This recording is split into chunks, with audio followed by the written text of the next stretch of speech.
नमस्कार दोस्तों, मैं doctor Kapil Gautam, assistant professor Vardhman Mahaveer open university Kota, आपका हार्दिक अभिनंदन करता हूं।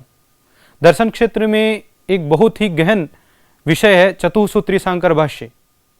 और इस चतुसूत्री शांकर भाष्य में भी शंकराचार्य ने जो पहले भाष्य लिखा है, प्रथम सूत्र से पहले, उसे अध्यास भाष्य कहा जाता है। उसी पर हम आज चर्चा करेंगे। आप देख पा रहे हैं चतुसूत्री और शांकर भाष्य दोनों में एक शब्द है सूत्र और दूसरा शब्द है भाष्य। ये सूत्र शब्द जो है ये क्या है, सूत्र किसे कहते हैं?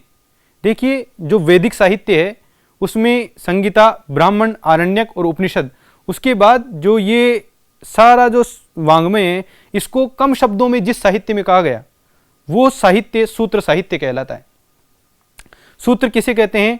तो देखिए आप, अल्पाक्षरम असंदिग्धम सारवत विश्वतोमुखम अस्तोभम अनवद्यम च सूत्रम सूत्रविदो विदुः।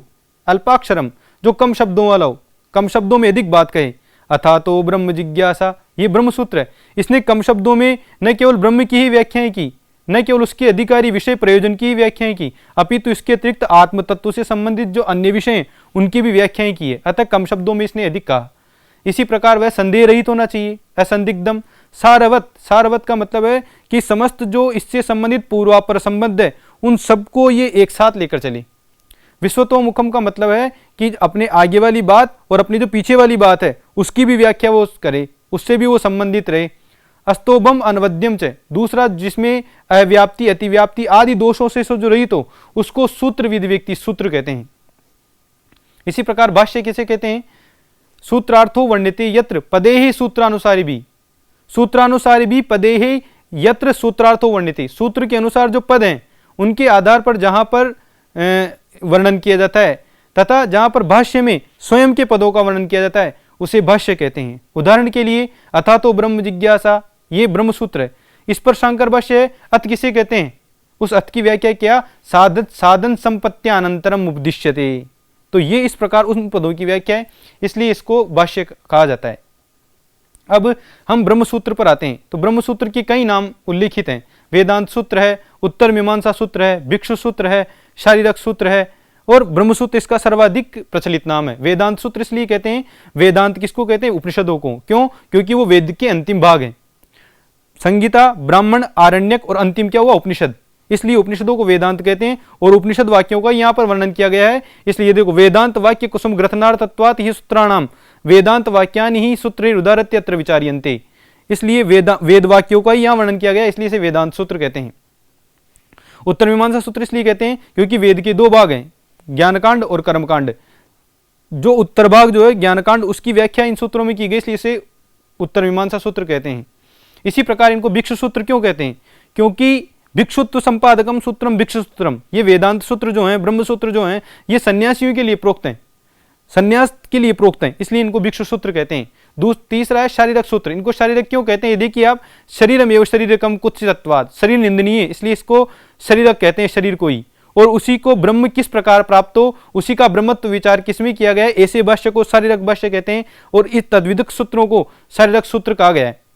इसमें क्या हुआ? शरीर शब्द से क प्रत्यय लगा, कुत्सिते सूत्र से, और अण प्रत्यय लगा करके और शारीरकम शब्द बना। अब कुल ब्रह्म सूत्र जो है वो है 554, 4 अध्याय, समन्वय अध्याय, साधन अध्याय और फल, ये अंतिम अध्याय है। 16 पाद हैं और अधिकरण है 189। अधिकरण किसे कहते हैं? विषयो विषयश्चैव पूर्वपक्षस्तथोत्तरम निर्णयश्चेति पंचांगम शास्त्रे अधिकरणम विदुः। ये अधिकरण में 5 भाग होते हैं। एक तो होता है विषय, जैसे ब्रह्म एक विषय है। फिर विषयश्चैव, ब्रह्म के विषय में जो संशय है वो। पूर्व पक्ष, नहीं ब्रह्म नहीं है, ब्रह्म नाम की कोई वस्तु होती नहीं, इस प्रकार का पूर्व पक्ष हो। फिर तथोत्तरम, इसके बाद उत्तर पक्ष आए, वेदांत पक्ष, नहीं ब्रह्म होता है, नहीं आत्मा होती है, इस प्रकार। और उसके उपरांत ये सारी चीजें फिर निर्णय के रूप में कर दिया, आत्मा होती है नहीं, इस प्रकार ये 4 चीजें हो गई। क्या क्या? 5 चीजें हो गई। कौन कौन सी? विषय, विषय, पूर्व पक्ष, उत्तर पक्ष और निर्णय। अब चतुसूत्री शब्द, चूंकि अपने यहाँ पर हम आज चतुसूत्री पे ही चर्चा कर रहे हैं, अध्यास भाष्य पर, इसलिए देखिए आप, चतुसूत्री किसे कहते हैं? चतुसूत्री जो प्रारंभिक 4 सूत्र हैं, अथा तो ब्रह्म जिज्ञासा, जन्माद्यशयतः, शास्त्र योनित्वात् और तत्व समन्वयात्, ये 4 जो सूत्र हैं, इन चारों सूत्रों को सम्मिलित रूप में चतुसूत्री कहते हैं। ये प्रारंभिक 4 सूत्र है ब्रह्म सूत्रों के। इन प्रारंभिक 4 सूत्रों को लेकर ही 4 अधिकरण चल पड़े हैं, जिज्ञासा अधिकरण, जन्माद्यधिकरण, शास्त्र योनित्वाधिकरण और समन्वयाधिकरण। अब अध्यास भाष्य पर हम चर्चा करते हैं। आप देखते हैं उपनिषदों में भी ऐसा कहा गया है कि जो आत्म तत्व जो हमारी आत्मा जो है वो एक है, चेतन है, साक्षी है और निर्गुण है। अब हमारे मन में संशय होता है कि कैसे जो ये एक जो है एक आत्मा ये अनेक अचेतन और सगुण जीवों में विभाषित होती है। इस समस्या ये प्रमुख तत्वमीमांसी और ज्ञान मीमांसी जो समस्या है इसके समाधान के लिए आचार्य शंकर ने एक भाष्य लिखा और ये भाष्य अथा तो ब्रह्म जिज्ञासा इस प्रथम सूत्र के पहले भूमिका के रूप में लिखा गया था, इसलिए इस भाष्य को हम अध्यास भाष्य कहते हैं। चूंकि अध्यास को आधार लेकर किया गया ये भाष्य, इसलिए इसको अध्यास भाष्य कहते हैं। शंकराचार्य पर दो प्रधान टीकाएं हैं, एक तो विवरण और एक भामती। उस भामती की जो टीकाकार है वाचस्पति मिश्र, वो कहते हैं कि इस भाष्य के दो भाग हैं, एक आक्षेप भाष्य और दूसरा समाधान भाष्य। आक्षेप भाष्य जो है वो युष्मद अस्मद प्रत्यय गोचरयो यहां से लेकर मिथ्या भवितुम युक्तम यहां तक है। चूंकि इसमें अध्यास पर शंका जताई गई है, अरे अध्यास नाम का तो कोई तत्व होता ही नहीं, तब उसका समाधान जिस भाष्य में किया गया उसे समाधान भाष्य कहते हैं। यह भाष्य तथापि से लेकर नैसर्गिको एवं लोक व्यवहार तक है। अब ये भाष्य शुरू होता है युष्मद अस्मद प्रत्यय गोचरयो विषय विषयिणो तम प्रकाशवत विरुद्ध स्वभावयो इतरेतर भावानुपत्तो सिद्धायाम तद्धर्माणाम सुतराम इतरेतर भावानुपत्ति। ये देखिए आप, युष्मद अस्मद प्रत्यय गोचर, इस संसार में दो प्रकार के तत्व पाए जाते हैं। एक तत्व अस्मद प्रत्यय गोचर है और एक तत्व युष्मद प्रत्यय गोचर। अस्मद प्रत्यय गोचर क्या है? मैं हूं, इस प्रकार की ज्ञान का कारण है। ये हम जो कहते हैं मैं हूं, मैं करता हूं, मैं जाता हूं, ये जो हूं जो आ रहा है ये आत्म तत्व के कारण आ रहा है। और दूसरा तुम, इस प्रकार की अपने से अतिरिक्त जितनी भी वस्तुएं हैं, देह इंद्रिय अंतःकरण आदि, इनमें जिस प्रकार का जो ज्ञान है वो युष्मद प्रत्यय गोचर है। अस्मद प्रत्यय गोचर चेतन है और दूसरा जो युष्मद प्रत्यय गोचर है वो अचेतन है। अस्मद प्रत्यय गोचर प्रकाश स्वरूप है और युष्मद प्रत्यय गोचर अंधकार स्वरूप है। अस्मद प्रत्यय गोचर विषयी है, विषयी कहते हैं जिसके कारण विषय का ज्ञान होता है। जैसे घड़े का ज्ञान हमारे कारण होता है, आत्मा के कारण घड़े का ज्ञान होता है, इसलिए घड़ा क्या है? विषय, और हम क्या हो गए? विषयी। इसलिए विषय क्या है? विषय है देह इंद्रियादि का ज्ञान, बिना आत्म तत्व के नहीं हो सकता, यही प्रकाशित करता है इसे। इसी प्रकार मृत्यु के बाद इस देह का इंद्रिय का कोई महत्व नहीं, इसलिए विषय क्या हो गया? आत्मा। और विषय क्या हो गया? देह इंद्रिय और अंतःकरण। अब हमारा व्यवहार कैसे चलता है? वो इन दोनों तत्वों के, जो अस्मद प्रत्यय गोचर है और जो युष्मद प्रत्यय गोचर है, दोनों का सत्यान रते, एक सत्य तत्व एक असत्य तत्व, इन दोनों के मिथुनीकृत्य एक दूसरे के होकर के अहम इदम ममेदम नैसर्गिक एवं लोक व्यवहार है, ये मेरा है और मैं इसका हूं, इस प्रकार से यह व्यवहार चलता रहता है। इसमें आप ये देखिए, एक तो मिथुनी कृत्य शब्द है। मिथुनी कृत्य का मतलब हो गया अमिथुनम मिथुनम कृत्वा, अर्थात जो एक नहीं हो सकता। इसमें च्वी प्रत्यय, मिथुन शब्द च्वी प्रत्यय, च्वी प्रत्यय किसमें होता है? अतद्भुत भावी च्वी, जो कभी नहीं हो सकता। फिर क्री धातु और फिर ल्यप प्रत्यय, जैसे शुक्ली कृत्य, जैसे सफेद कपड़ा होता है वो पहले सफेद नहीं होता, उसको सफेद किया जाता है। उसी प्रकार ये अस्मद प्रत्यय गोचर और युष्मद प्रत्यय गोचर जो तत्व हैं ये कभी एक नहीं हो सकते, इनको एक किया जाता है। फिर अहमिदम, इसमें अहमिदम शब्द है तो रत्न प्रभाकर कहते हैं कि मनुष्यो हम इति तादात्म्याध्यास दर्शित है। यहाँ पर मैं मनुष्य हूं, इस प्रकार का तादात्म्याध्यास है। दूसरा ममेदम, मेरा शरीर, मेरी पत्नी, मेरा पुत्र, यहाँ पर संसर्ग का अध्यास है, क्योंकि पुत्र में और स्वयं में, पत्नी में और स्वयं में भेद करना प्रत्यक्ष दृश्य है, परंतु शरीर में और स्वयं में भेद करना प्रत्यक्ष दृश्य नहीं। आत्मा में और शरीर में भेद नहीं किया जा सकता, इसलिए ये तादात्म्य अध्यास है। लोक्यते मनुष्य अहम इति अभिमन्यते इति लोकाध्यास है। लोक कहते हैं किसको? जिस लोक्यते पश्यते दृश्यते, जिसको हम देखते हैं उसको लोक कहते हैं। इसमें मैं मनुष्य हूं, इस प्रकार का जो ज्ञान है वो लोकाध्यास है। और मैं मनुष्य हूं यह कहने के बाद उसके विषयक जो व्यवहार है वो ज्ञानाध्यास है। जैसे मैं खाता हूं, मैं पीता हूं, मैं जानता हूं, इस प्रकार का जो व्यवहार है वो व्यवहार अध्यास है। अब इसमें आप ये देखिए कि शंकराचार्य ने युष्मद अस्मद प्रत्यय गोचर से इस भाष्य का प्रारंभ किया। क्या ये पद साधु है या अथवा असाधु है? क्या ये पद उचित है अथवा अनुचित है? इस पर पूर्व पक्ष ने शंका की। प्रत्यय उत्तर पदयोश्च, अर्थात जो जब प्रत्यय और उपपद परि होगा तब क्या होगा? तब जो युष्मद और अस्मद का म पर्यंत भाग जो है उसके स्थान पर त्वत और मत जो है वो प्रयोग किया जाएगा। जैसे त्वत प्रत्यय मत प्रत्यय, तब इसका समाधान यह आया तवा एक वचने, तभी हो सकता है त्वत और मत युष्मद और अस्मद के स्थान पर जब दोनों एक वचन के द्योतक हो, परंतु ऐसा नहीं है। अस्मद जो है वो केवल मात्र एक ही चेतना का द्योतक नहीं है, अपितु उपाधि भेद से अनेक जीवों का वाचक है। उसी प्रकार युष्मत जो है वो देह, इंद्रिय, अंतःकरण, अहंकार आदि का वाचक है, केवल एक ही तत्व का वाचक नहीं। फिर एक और शंका आई, युष्मद अस्मदो हो षष्ठी चतुर्थी द्वितीया और वामनो प्रत्यय गोचर हो। वो कहते हैं कि वामनो प्रत्यय गोचर इस शब्द का प्रयोग किया जाना चाहिए था, परंतु ये क्या हो रहा है, ये कब होता है, जब द्वितीय, चतुर्थी और षष्ठी विभक्ति होगी। परंतु लक्षणा विभक्ति से क्या हो रहा है कि अस्मद चिन्ह मात्र का और युष्मद पद जो जड़ मात्र का बोधक है। इसी प्रकार जो है अव्यरहितम पूर्वम जो है अस्मद को पहले प्रयोग में लाना चाहिए और युष्मद को बाद में प्रयोग लाना चाहिए था, परंतु ऐसा नहीं है। युष्मद जो है उसको इसलिए किया गया है ताकि अध्यारोपापवाद न्याय से पहले हम जो है युष्मद पद का ज्ञान हो हमको, बाद में फिर अस्मद पद का ज्ञान हो, इसलिए युष्मद अस्मद और अनादेश है, ये पाणिनीय सूत्र है, इसमें युष्मद को पहले रखा है क्योंकि वही अभ्यर्थी है, वही विवक्षित है। फिर एक जो शंका आती है कि अध्यास भाष्य एक भाष्य है क्या, तो भाष्य किसे कहते हैं, सूत्रार्थो वर्णिते यत्र, जैसा हमने भी पहले दिखा था कि जहां पर सूत्र की व्याख्या हो, परंतु यहां तो किसी भी सूत्र की व्याख्या नहीं है, फिर अध्यास भाष्य को भाष्य क्यों माना जाए। तो इसकी जो अंतिम पंक्ति है वो है अस्या अनर्थ हेतु हो प्रहाणाय आत्मेकत्व विद्या प्रतिपत्तये सर्वे वेदांता आरभ्यन्ते। यहां पर क्या हो रहा है कि अस्या अनर्थ हेतु हो प्रहाणाय, इस अध्यास के नाश के लिए, इस अविद्या के नाश के लिए, इस अज्ञान के नाश के लिए ये प्रयोजन है। और आत्मेकत्व विद्या प्रतिपत्ति, आत्म और जीव ब्रह्म एक के प्रतिपत्ति के लिए इसका जो है वो ये इसका विषय। इसलिए यहां पर क्या हुआ कि भले ही सूत्र शब्दतः अर्थ की सूत्र की व्याख्या नहीं कर रहा, परंतु अर्थ तो उससे संबद्ध है।